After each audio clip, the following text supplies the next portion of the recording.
And now we'll start a round of questions. I will begin. The answer will be 5 minutes for questions. If people see fit to have 5 minutes of monologue, so be it.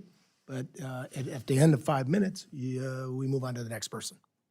I recognize myself. Director Vought, last week you sent a supplemental request to Congress requesting $87.6 billion in additional funding for fiscal year 2026. With respect to this committee, $36 million was requested from the Office of Terrorism and Financial Intelligence, and $600 million was requested for GSA, half for elevator-related capital projects, and half for the district's heating and transmission decoupling program, among other things. My question on behalf of the committee is, how was this request developed? How did OMB determine its supplemental priorities vis-a-vis its FY27 budget request? And what changed between May and now that triggered these requests? Thank you, Mr. Chairman, and thank you for inviting me to testify.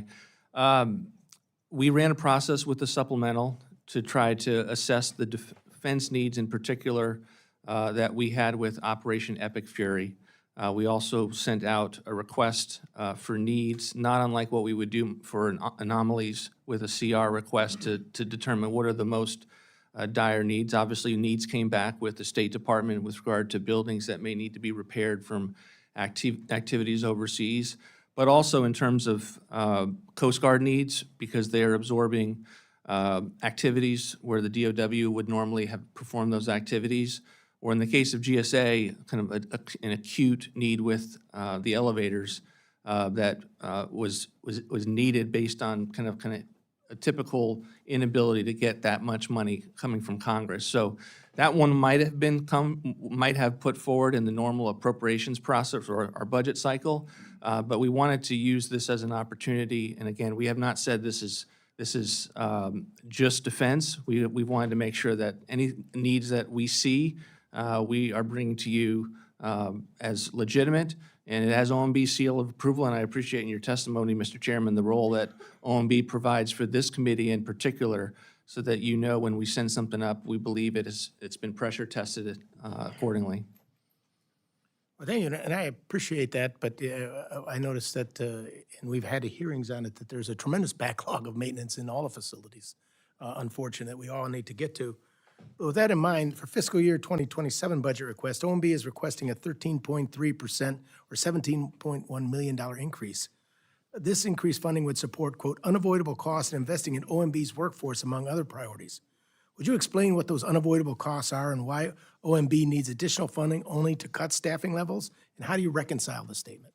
Well, we need OMB's budget to grow, and it's largely been flatlined for a number of years. If you look at GAO's budget, they have about $900 million to our $150 million. They have 3,000 staff that perform the activities that you all feel is vital. We have in the neighborhood of 500 FTEs that largely hasn't grown, even though the federal government has expanded in size. And if you just look at some of the portfolios that people have, they're astronomical. We have tried to change that, but we need more FTEs to do that. OB3, the One Big Beautiful Bill, will help us with additional FTEs. We're going to unfortunately draw down on that to maintain steady state levels, and that's my main concern, Mr. Chairman, is that my hope is that the base level will grow accordingly this year and into the future. But to answer your question, specifically, we have rent costs because we are in the midst of a move and we have to pay rent temporarily in both places. MAX is a computer system that the whole federal government uses, and it constantly needs to be invested in, almost as an IT system. And then the security that is unfortunately a new phenomena for OMB in terms of some of the security threats that I have faced. We are now building that in to account for that cost, because I certainly do not want it to take away from the already smaller appropriation that OMB has historically had as a small agency. And I think you'll find this committee on a bipartisan basis has been very cognizant of security issues and tried to make all those areas under our jurisdiction whole so they can provide the necessary security for yourself and for the employees and the people who visit. The 27 budget justification cites several new responsibilities that OMB will assume through recently issued executive orders. This includes EO 14215 titled Ensuring Accountability for All Agencies, Protecting America's Bank, against fraud, waste, and abuse, and 1427.5, restoring common sense to federal procurement, and EO 1430.32, improving oversight of federal grant making. I noticed that I'm going to about run out of time, and in order to be fair to everyone, I will now notice my ranking member, Mr. Hoyer, for his 5 minutes.